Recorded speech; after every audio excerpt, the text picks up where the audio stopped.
इस टॉपिक से direct question आने के चांसेस हैं प्रीलिम्स एग्ज़ाम में, और मेंस में आप आंसर राइटिंग में इसको यूज़ कर सकते हैं।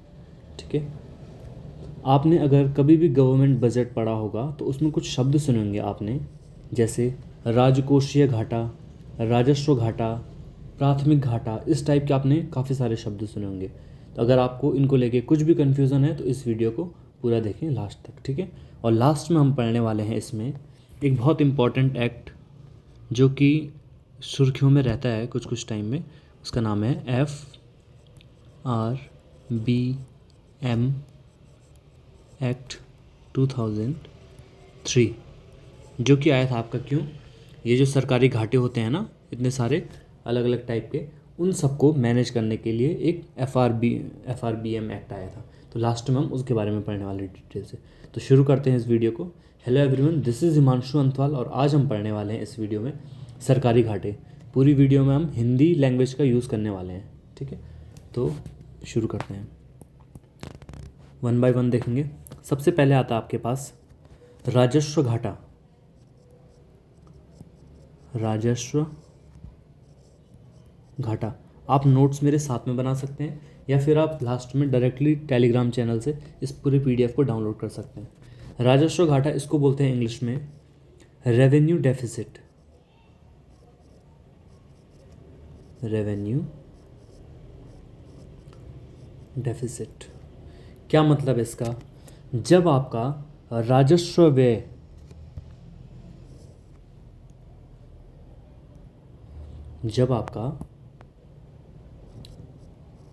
राजस्व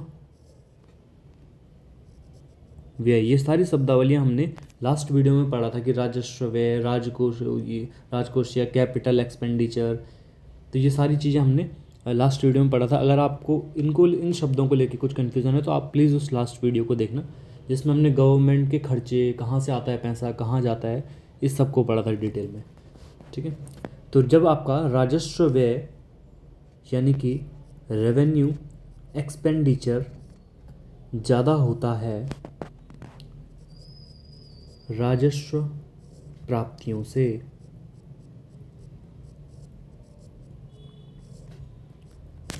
यानी कि रेवेन्यू रिसिप्ट्स, जब आपका राजस्व व्यय ज़्यादा होता है राजस्व प्राप्तियों से तो उसको कहते हैं हम क्या? राजस्व घाटा। राजस्व व्यय जैसे क्या क्या एग्जाम्पल हो सकते हैं इसके? इसको ये एक टाइप से रिवीजन टाइप भी ले सकते हो आप। राजस्व व्यय हो गया जैसे आपका क्या, वेतन हो गया, इसमें पेंशन हो गया, इसमें आपका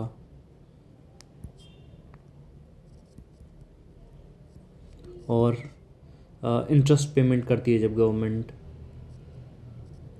ठीक है, इसके एग्जाम्पल हो गए, थोड़ा सा अगर आप याद कर पाएंगे तो। ठीक, तो जब आपका राजस्व व्यय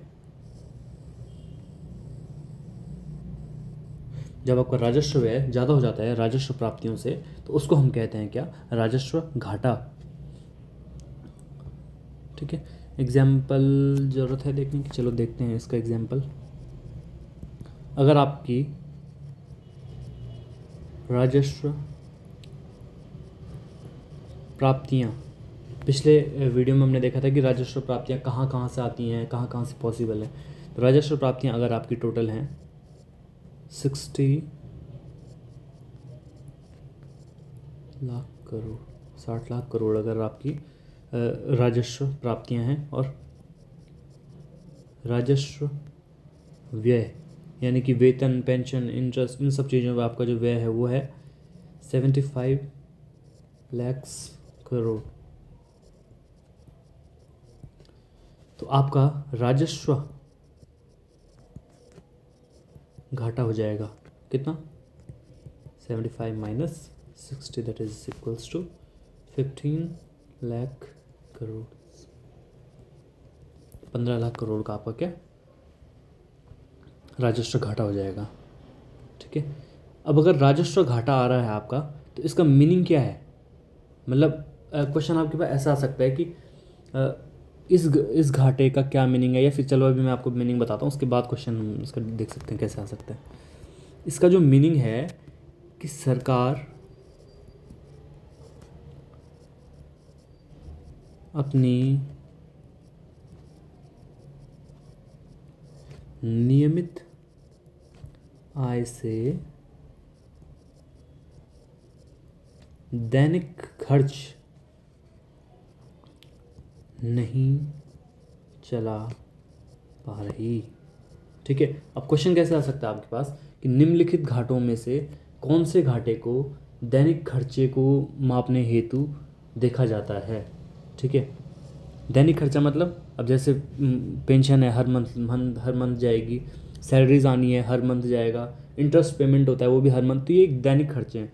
तो अगर राजस्व घाटा आपके पास आ रहा है सरकार के पास, इसका मतलब है कि सरकार अपने दैनिक खर्च को नहीं चला पा रही है अपनी दैनिक कमाई से।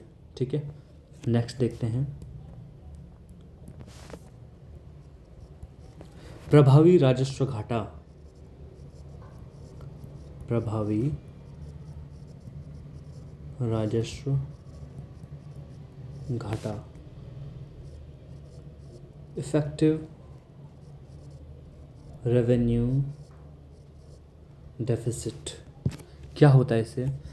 राजस्व घाटे में से पूंजीगत परिसंपत्ति निर्माण हेतु दिए गए अनुदान को घटाने पे जो बचेगा वो होगा प्रभावी राजस्व घाटा।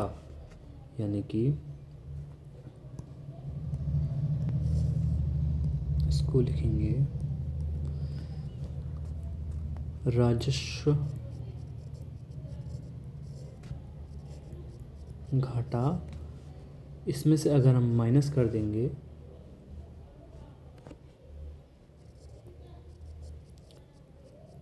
पूंजीगत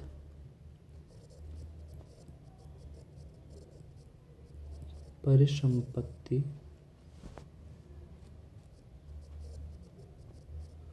निर्माण हेतु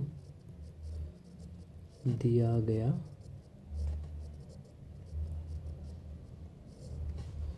अनुदान। ठीक है, ये हो जाएगा आपका क्या, प्रभावी राजस्व घाटा।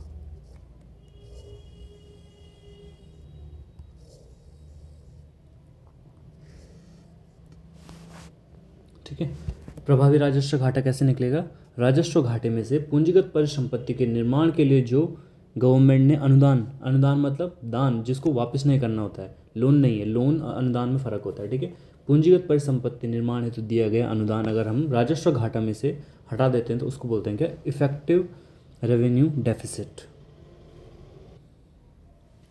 ऐसा क्यों होता है? क्योंकि आपके जैसे ना कुछ खर्चे हैं वो राजस्व घाटे में दिखते हैं। जैसे पूंजीगत परिसंपत्ति निर्माण मतलब हो गया आपका, जैसे एग्जाम्पल क्या बोल सकते हैं उसको, कि कहीं पे सड़क निर्माण हो रहा है। ठीक है, सड़क निर्माण के लिए गवर्नमेंट ने खर्चा किया जैसे, या फिर स्कूल, ये सब चीज़ें क्या होती हैं, ये एक कैपिटल है, ये पूंजी होती है जो कि आपको क्या फ्यूचर में फ़ायदा देने वाली है, तो इसको घाटा नहीं माना जाता।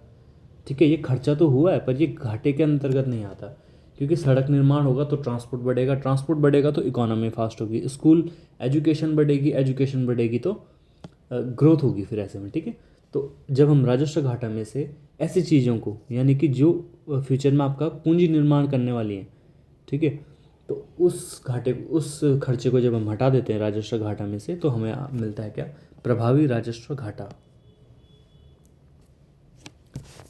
एग्जाम्पल, अगर आपका रेवेन्यू डेफिसिट है 15 लाख करोड़, ठीक है, और आपका कैपिटल एसेट ग्रांट है 3 लाख करोड़, यानी कि कुछ कैपिटल बनने, सड़क, स्कूल, हॉस्पिटल, इसको बनाने के लिए गवर्नमेंट ने 3 लाख करोड़ दिए हैं, तो आपका जो इफ़ेक्टिव रेवेन्यू डेफिसिट होगा वो कितना होगा, 15 - 3 that is equals to 12 lakh crore. ठीक है, देखते हैं नेक्स्ट, राजकोषीय घाटा।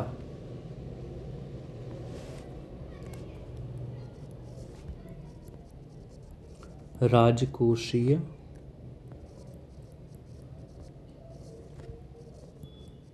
घाटा, इसको बोलेंगे क्या? आपको थोड़ा थोड़ा इंग्लिश शब्द भी आने चाहिए, क्योंकि कई बार एग्ज़ाम में इसको ही वो रोमन हिंदी में लिख देता है, यानी कि इसको फिस्कल ऐसे करके लिख देगा। इस टाइप से भी आते हैं कई सारे शब्द, तो आपको थोड़ा बहुत अंदाजा होना चाहिए। फिस्कल डेफिसिट, ठीक है।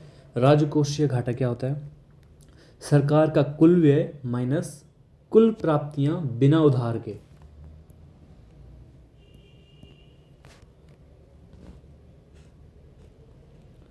ये होगा आपका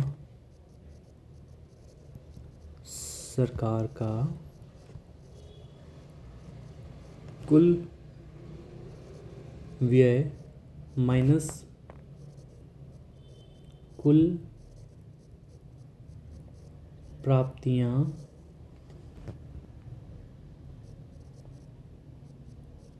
बिना उधार के। इसको समझेंगे आप कैसे? अगर उधार वाली चीज़ों को भी हम ऐड कर देंगे तो फिर सरकार का घाटा होगा कहाँ से? अगर सपोज़ करो सरकार ने एस्टिमेट किया कि उनका 15 लाख करोड़ का खर्चा होने वाला है और उनकी कमाई हो रही है 13 लाख करोड़, तो अपना खर्चा पूरा करने के लिए क्या वो 2 लाख करोड़ का क्या करेंगे? लोन ले लेंगे, कहीं से आरबीआई से ले लेंगे या फिर कहीं और जगह से अरेंज कर सकते हैं, ठीक है। तो राजकोषीय घाटा जो होगा वो कैसे निकलेगा आपका? अगर सरकार का जो कुल व्यय है, टोटल एक्सपेंडिचर सरकार का जितना हो रहा है हर चीज़ का मिला के, उसमें से माइनस कर देंगे हम कुल प्राप्तियां, सरकार की कमाई कितनी हो रही है, यानी कि टैक्स से, non tax income, fees, fine, railway से जो कमाई होती है, या फिर सरकार ने अपनी कोई कंपनी बेची उससे, या सरकार ने किसी स्टेट को लोन दिया था वो जो लोन वापस आया वो, तो वो सारा आएगा कुल प्राप्तियां बिना उधार के, ठीक है। तो ऐसे में निकलेगा आपका क्या? राजकोषीय घाटा।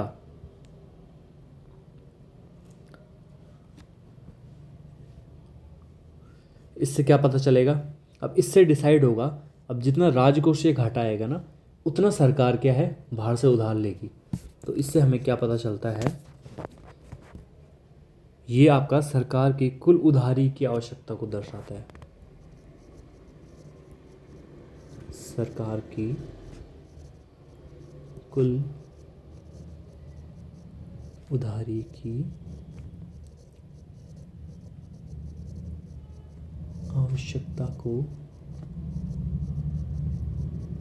दर्शाता है। क्वेश्चन आ सकता है आपके पास कि सरकार को कितना उधार लेना है, इसके लिए कौन सा घाटा देखते हैं? राजकोषीय घाटा देखते हैं, प्रभावी राजस्व घाटा देखते हैं, या फिर राजस्व घाटा देखते हैं? तो अगर आपको पता होगा तो आप डायरेक्ट इसमें टिक कर सकते हैं कि राजकोषीय घाटा देखा जाता है कि सरकार को टोटल कितना उधार लेने की ज़रूरत है, ठीक है। सपोज करो एग्जाम्पल, कुल व्यय है आपका, सरकार का कुल व्यय है 100 रुपीज़, ठीक है। और कुल प्राप्तियां, सरकार को जो इनकम हो रही है total, tax, non tax, railway, fees, fine, कोई कंपनी बेच के या फिर अलग जगह से, तो वो हो रही है टोटल 80। तो आपका फिजिकल डेफिसिट, राजकोषीय घाटा कितना होगा? 100 minus 80 that is equals to 20। इसका मतलब सरकार 20 रुपीज़ का लोन लेने वाली है अपने खर्चे को पूरा करने के लिए। वो अलग अलग जगह से ले सकती है, ठीक है। आरबीआई से ले सकती है, गवर्नमेंट बॉन्ड जारी करके ले सकती है, गवर्नमेंट सिक्योरिटी सुना होगा आपने, है ना। तो वो अब सरकार पर डिपेंड करता है कि वो अपना खर्चा कहाँ से मैनेज करेगी, पर वो 20 रुपये का उधार लेगी तब जाके उसके खर्चे पूरे होंगे। नेक्स्ट देखते हैं हम,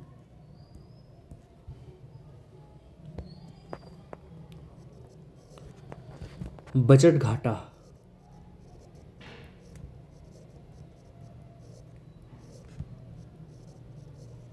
ये होता नहीं है अब यूज़ वैसे, पर एक टर्म है तो थोड़ा सा समझ लेते हैं। बजट डेफिसिट क्या होता है? बजट डेफिसिट होगा आपका जीरो ही रखा जाता है बजट डेफिसिट। अब क्या चीज़ होती है बजट डेफिसिट, तो यहाँ पे हम बजट डेफिसिट को देखते हैं। बजट डेफिसिट होगा आपका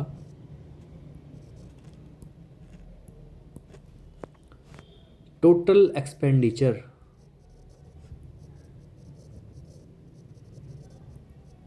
यानी कि टोटल खर्चा जो होगा minus total receipts including loans. ठीक है,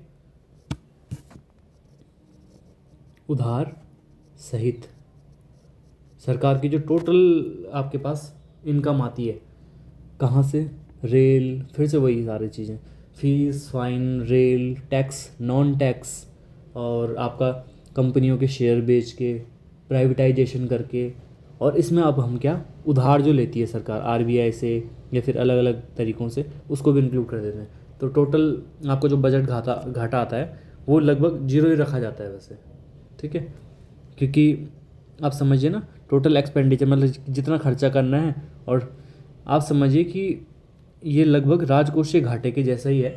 बस इसमें क्या है, राजकोषीय घाटे में बिना उधार वाली चीज़ों को तभी तो पता चलता है कि कितना उधार लेने की ज़रूरत है। तो यहाँ पे बजट डेफिसिट क्या जीरो रखा जाता है, और टोटल एक्सपेंडिचर में से टोटल रिसिप्ट्स को माइनस किया जाता है, तो इसकी वैल्यू जीरो ही आती है वैसे।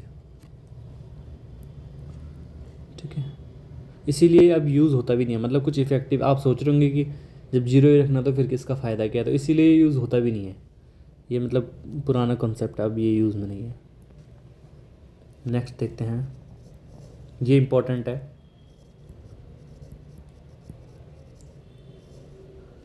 प्राथमिक घाटा मतलब प्राइमरी डेफिसिट क्या होता है, देखते हैं इसको। राजकोषीय घाटे में से ब्याज भुगतान घटाने पर जो शेष राशि मिलती है, राजकोषीय घाटे में से ब्याज भुगतान घटाने पर शेष राशि। ठीक है, राजकोषीय घाटा क्या होता है, सरकार का कुल व्यय माइनस कुल प्राप्तियां बिना उधार के। तो उधार हमने यहाँ पे ख़त्म कर दिया। ठीक है, अब हमें पता चला कि सरकार को क्या है, कितना उधार लेने की ज़रूरत है, तो इससे हमें ये पता चलता है राजकोषीय घाटे से। अब इसका यूज़ क्या है, पहले देखते हैं इसको। इसका फॉर्मूला हो जाएगा प्राइमरी डेफिसिट होगा आपका physical deficit minus interest payment.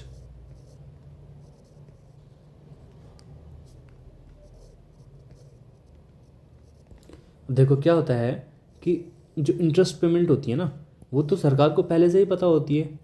अब सरकार ने इस साल जैसे लोन ले लिया 10 लाख करोड़ का, ठीक है, तो अब वो लोन लंबे टाइम तक चलेगा। अब जैसे हम लोग सपोज़ करो हमने कोई लोन ले लिया, आपने कोई लोन ले लिया गाड़ी का, तो आपको पता है ना कि वो तो कटना ही कटना है, तो फिर उसको दोबारा से ऐड करके अपने खर्चे में उसको पहले ही माइनस कर लो, तो तब जो आपके पास निकलेगा वो होगा आपका क्या, प्राइमरी डेफिसिट।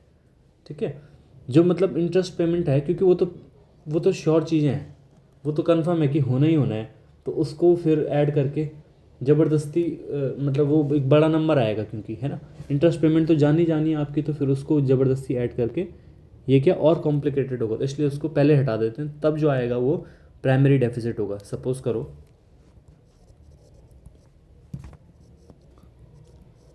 फिस्कल डेफिसिट है आपका 20 लाख करोड़। ठीक है, इंटरेस्ट पेमेंट, सपोज़ करो सरकार को पता है कि उन्होंने लोन ले रखा है और वो हर साल क्या है 8 लाख करोड़ का लोन पे वो इंटरेस्ट भरते हैं हर साल, ठीक है। तो आपका जो प्राइमरी डेफिसिट होगा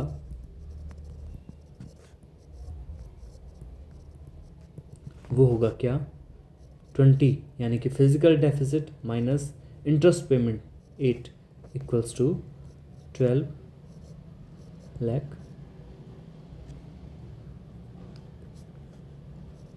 करोड़, ठीक है। 12 लाख करोड़ का क्या है, प्राइमरी डेफिसिट होगा। जब इंटरेस्ट पेमेंट को हटा देते हैं हम फिजिकल डेफिसिट में से, तो हमारे पास आता है जो, उसको बोलते हैं हम प्राइमरी डेफिसिट, ठीक है। और सपोज करो अगर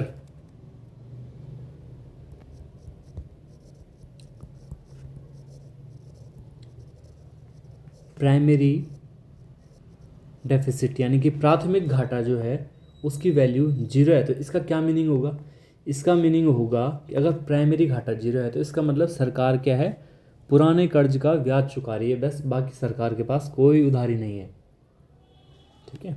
इसका मीनिंग होगा सरकार केवल पुराने कर्ज का ब्याज चुका रही है, बाकी सरकार के पास अभी कोई उधारी नहीं है। अगर इसकी वैल्यू 0 होती है तो, अगर प्राइमरी डेफिसिट आपका क्या 0 होता है तो तब ये मीनिंग होगा इसका, ठीक। नेक्स्ट देखते हैं,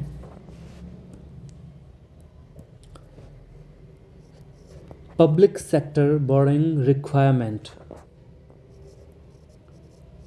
public sector borrowing requirements, PSBR, ये आपका टोटल उधारी होती है, ठीक है। इसको अगर हम लिखें, सार्वजनिक क्षेत्रों की कुल उधारी आवश्यकता, सार्वजनिक क्षेत्रों की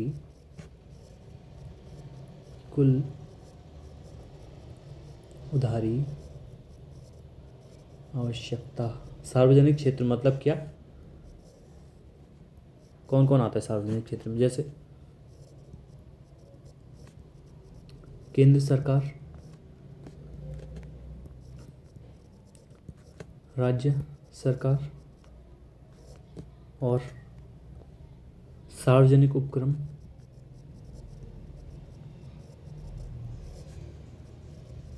मतलब सरकार की कोई कंपनी या फिर कुछ सरकार की कोई ऐसी संस्था है जिसने उधार ले रखा, तो वो भी आपका क्या सार्वजनिक क्षेत्र में आएगा, ठीक है। ये इसमें मतलब ये केवल सेंटर का नहीं होता है, ये इन सब का टोटल होता है। इन सब को जब ऐड करते हैं ना तो तब जो आपके पास आएगा वो आएगा क्या, पब्लिक सेक्टर बोरोइंग रिक्वायरमेंट, ठीक है। एग्जाम्पल से समझते हैं,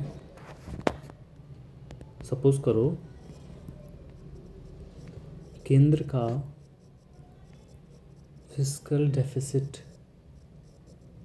राजकोषीय घाटा कितना है, 20 लाख करोड़, ठीक है। राज्यों का टोटल घाटा कितना है, 10 लाख करोड़, ठीक है। PSUs पब्लिक सेक्टर यूनिट्स, ठीक है। PSUs का कितना है टोटल घाटा, सरकार की जो कंपनी या फिर अलग एंटिटीज़ हैं उन्होंने जो टोटल उधार लिया वो कितना है, सपोज करो 5 लाख करोड़। ये सब हम एग्जाम्पल ले रहे हैं, ठीक है। ये कोई ऐसा फैक्ट नहीं है कि इतना ही होता है या इतना है इस बार, ये हम ऐसे एग्जाम्पल ले रहे हैं बस, ठीक है। तो जो आपका PSBR होगा उसकी वैल्यू कितनी हो जाएगी, 20 + 10 + 5 that will equals to 35 lakh CR, ठीक है। तो ये हो गए आपके सारे जो जो इम्पोर्टेंट घाटे हैं, ठीक है। अब हम देखते हैं एक और इम्पोर्टेंट चीज़ जिसका नाम है FRBM एक्ट, ये जो घाटा होता है सरकार का, इसको मैनेज करने के लिए एक एक्ट आता है 2003 में, उसको बोलते हैं FRBM एक्ट 2003। फुल फॉर्म होगा इसका fiscal responsibility and budget management act. Fiscal responsibility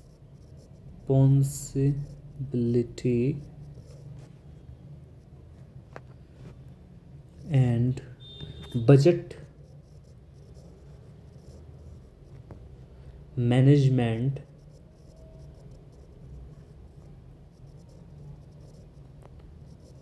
act. ठीक है, ये हो गया इसका आपका क्या फुल फॉर्म।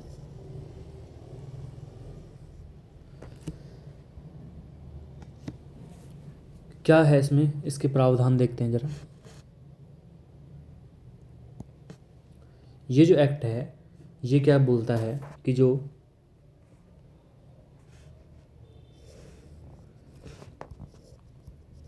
फिस्कल डेफिसिट है ना, वो अप्रॉक्स होना चाहिए 3% ऑफ GDP। बहुत ज़्यादा भी नहीं होना चाहिए और बहुत कम भी नहीं होना चाहिए इससे। ठीक है, कम भी नहीं होना चाहिए, ध्यान से सुने, बहुत इससे ज़्यादा तो नहीं होना चाहिए पर कम भी नहीं होना चाहिए बहुत। ठीक है, और क्या बोलता है ये, किस चीज़ के लिए करता है प्रावधान, डेप्ट टू GDP रेशियो कम करना, डेप्ट GDP रेशियो कम करना, और क्या बोलता है, राजकोषीय अनुशासन लाना।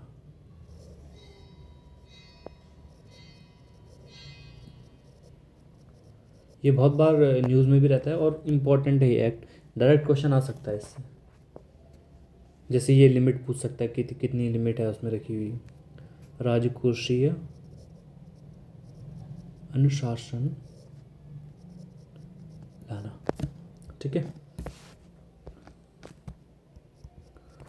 2018 में NK सिंह कमेटी,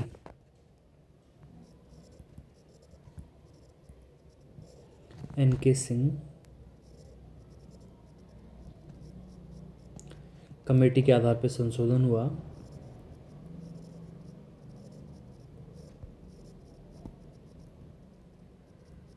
संशोधन। ठीक है, क्या, एस्केप क्लाउज, एस्केप क्लाउज यानी कि आपात स्थिति में लक्ष्य से विचलन की अनुमति, आपात स्थिति में लक्ष्य से विचलन की अनुमति। मतलब अगर कोई इमरजेंसी, जैसे बेस्ट एग्जांपल कोविड आया था, ठीक है, तो ऐसी जब इमरजेंसीज अगर कुछ आती हैं, कोविड या फिर कोई वॉर लाइक सिचुएशन बनती है, तो उस टाइम पे ये जो लिमिट है 3% की, इसको थोड़ा सा अवॉइड कर सकते हैं हम उस स्पेशल टाइम पे। ठीक है, तो ये हो गया आपका इम्पॉर्टेंट चीज़ें FRBM एक्ट के बारे में। ठीक है, एक बार लास्ट में रिवाइज करते हैं फटाफट।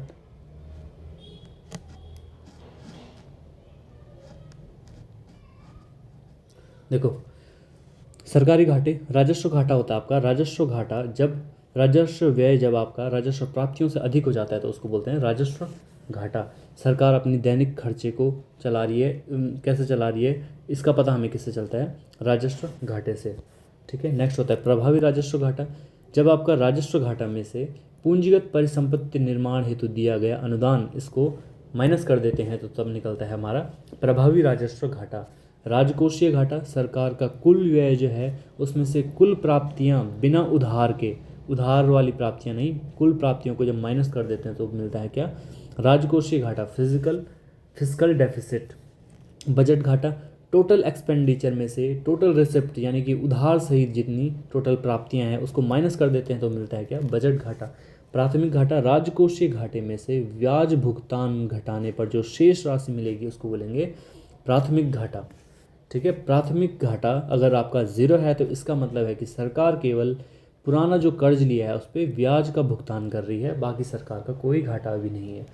पब्लिक सेक्टर बोरोइंग रिक्वायरमेंट होती हैं सार्वजनिक क्षेत्र की जो कुल उधारी होती है। सार्वजनिक क्षेत्र का मतलब है केंद्र सरकार, राज्य सरकार, सार्वजनिक उपक्रम में जो टोटल उधारी ली गई है उसका जो टोटल होता है वो होता है आपका क्या, पब्लिक सेक्टर बोरोइंग रिक्वायरमेंट्स। फिर आता है आपका FRBM एक्ट जो कि लाया गया था, क्यों, ये जो घाटे होते हैं आपके सरकार के अलग अलग उन सबको मैनेज करने के लिए। तो ये बोलता है फिस्कल डेफिसिट जो है वो 3% ऑफ GDP होना चाहिए।